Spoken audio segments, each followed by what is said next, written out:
God is dead. 3 words, probably the most misunderstood phrase in philosophy. Did Nietzsche mean God literally died? Was he celebrating some triumphant atheist declaration? What does dead even mean for something that never existed physically in the first place?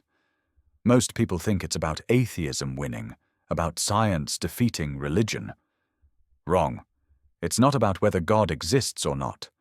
What Nietzsche actually uncovered was far more unsettling, and it's about us, not God.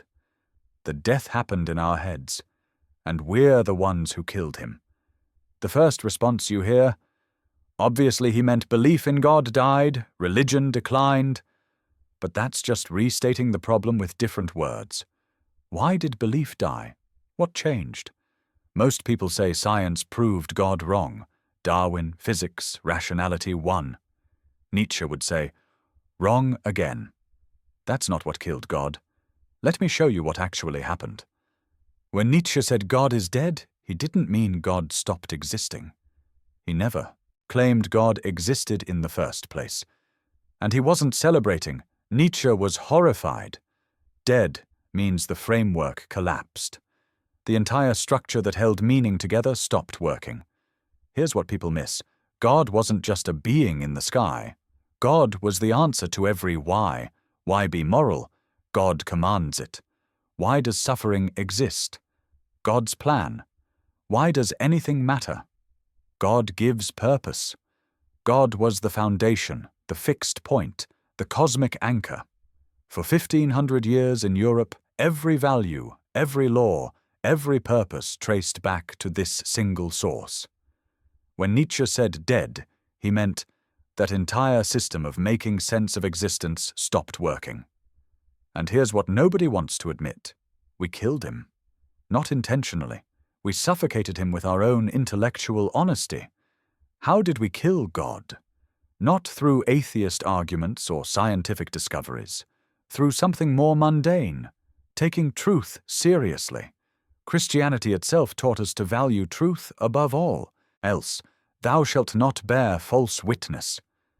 Truth became sacred. Medieval scholars, monks, theologians spent centuries refining methods of rigorous thinking.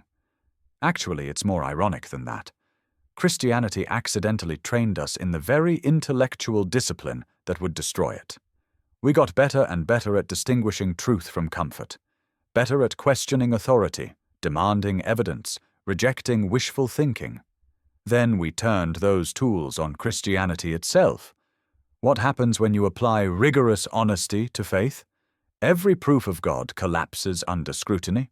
Every theological claim requires taking something on faith first. Every justification becomes circular. Why trust the Bible? Because God inspired it. Why trust God? Because the Bible says so.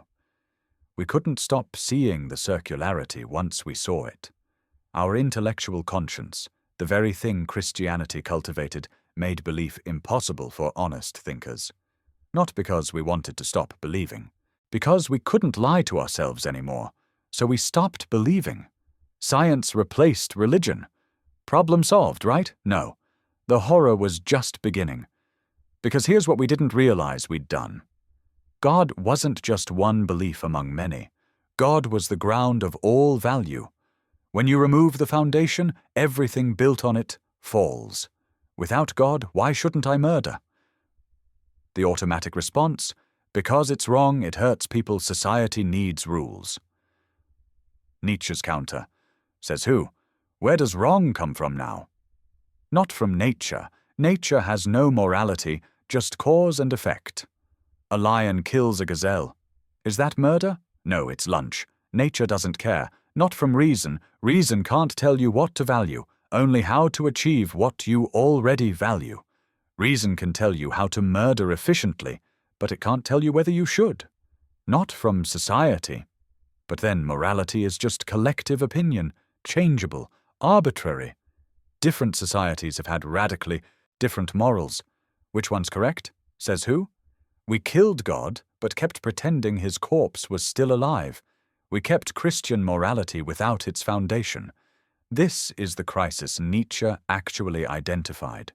Modern people, secular, scientific, rational, but they still believe in equality, human rights, universal compassion, progress. Where do those values come from? Ancient Greeks and Romans didn't believe in equality. They had slaves. They despised weakness. They admired conquest. Compassion for the suffering? That's pathetic. The strong dominate the weak. That's nature. Christianity invented the idea that every soul has infinite worth before God, that the weak and suffering deserve compassion, not contempt. That pride is a sin and humility a virtue. Almost everything we call morality today, compassion, equality, human dignity, helping the weak, traces directly to Christian values. We're secular Christians. We've kept the moral conclusions but deleted the premises, like insisting a house can float in mid-air after demolishing its foundation. We say, be good to others, but can't explain why without eventually arriving at something that sounds religious. Or rather, we can explain it, we say, because that creates a better society. But then, why should society be better? What makes anything better? Keep following the chain and you hit. There's no ground anymore, just preferences all the way down. And Nietzsche watched people refuse to see this. In 1882, Nietzsche writes a parable in The Gay Science. A madman runs into the marketplace with a lantern in bright daylight. I seek God. I seek God. The crowd, atheists all of them, laughs at him. The madman explodes. We have killed him, you and I. We are all his murderers. Then he asks, who gave us the sponge to wipe away the entire horizon? Stop. Think about that line. The horizon is the boundary that orients you. It tells you up from down, here from there. Without it, no direction, no orientation, no way to navigate. The madman's real message. You think you've simply stopped believing in one particular thing. You don't realize you've erased the framework for meaning itself. The crowd doesn't understand him. The madman realizes, I have come too early. This deed is still more distant from them than the most distant stars. Nietzsche wasn't celebrating. He was warning. We've done something cataclysmic and don't realize it yet. What happens when the death fully sinks in, when we stop pretending Christian morality works without Christianity? Nietzsche predicted nihilism. Not as a philosophy, but as a historical phase.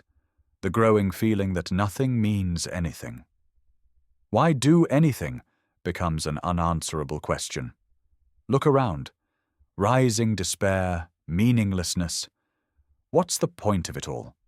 People filling the void with ideology, consumerism, tribalism, nationalism, entertainment. Anything to avoid facing the emptiness. Nietzsche's diagnosis. We're in the transitional period. God died intellectually in the 1800s. But culturally, psychologically, we're still processing it. Most people live on borrowed meaning, Christian morals without Christian beliefs. Can we create new values? Or are we forever haunted by what we killed? Look at every major 20th century ideology. Communism, fascism, even liberal democracy. Each promised to fill the God-shaped hole with something else. The state, the race, the individual, progress. Each claimed to give life meaning and purpose. They function like replacement religions, sacred texts, prophets, heresies, martyrs. We can't seem to live without something God-shaped. Nietzsche's proposed solution, the Übermensch, the overman. Not a superior race or fascist fantasy, that's a grotesque distortion. The overman is someone who can create their own values without needing cosmic justification, who can say, this is what I value without appeal to God, nature, reason, or society, who takes full responsibility for their own meaning. Nietzsche himself wasn't sure it was possible. He called it a bridge to something humanity might become. Not a prescription, but a hope. And here's what should disturb you. Maybe we can't do it. Maybe humans psychologically need external foundations. Maybe we're not built to create meaning from nothing. What if the death of God reveals something about human nature we don't want to see? Circle back now. God is dead. God remains dead. And we have killed him. The full quote ends with, "How shall we comfort ourselves, the murderers of all murderers?" Not triumphant, anguished, we've destroyed the only framework that ever made existence bearable. And we don't have a replacement. We're living in the ruins, using the old words, good, evil, justice, rights, without the foundation that gave them weight. Here's what Nietzsche uncovered. The crisis isn't about God existing or not. It's about whether meaning can exist without something transcendent to ground it. Whether humans can bear a universe that doesn't care about them, whether we can create our own purpose or whether that's a contradiction, purpose that's self-created stops being purpose. The really disturbing part, maybe we need the lie, maybe the God illusion was what kept us from despair, and maybe Nietzsche saw that intellectual honesty leads to unbearable truth. You might think, I'm not religious, this doesn't apply to me. Wrong. If you believe in human rights, equality, that cruelty is wrong, that compassion is good, you're living on Christian assumptions. If you think life should have meaning, purpose, value, you're searching for what God used to provide. The question Nietzsche leaves you with, can you face a universe with no inherent meaning? Or do you need to pretend? Neither answer is comfortable. Pretend equals intellectual dishonesty, living a lie. Face it equals staring into the abyss, risking despair. Nietzsche himself went insane, collapsed in 1889, never recovered. Was it syphilis? Mental illness? Or did he stare too long into what he'd uncovered? We don't know. What we do know, he saw something about the human condition that most people spend their lives avoiding. God is dead isn't about religion declining. It's about the collapse of the deepest framework we ever had for making sense of existence. And we're still living in the aftermath, pretending we have answers when we've lost the foundation for answers. The real question Nietzsche never solved, can we build something new? Or were we always going to be creatures who need a God-shaped story to survive? I don't have the answer. Nietzsche didn't either. But he had the intellectual courage to ask. Most people don't even want to see the question. That's philosophy, not comfort, not answers. The discipline of staring at what you'd rather not see.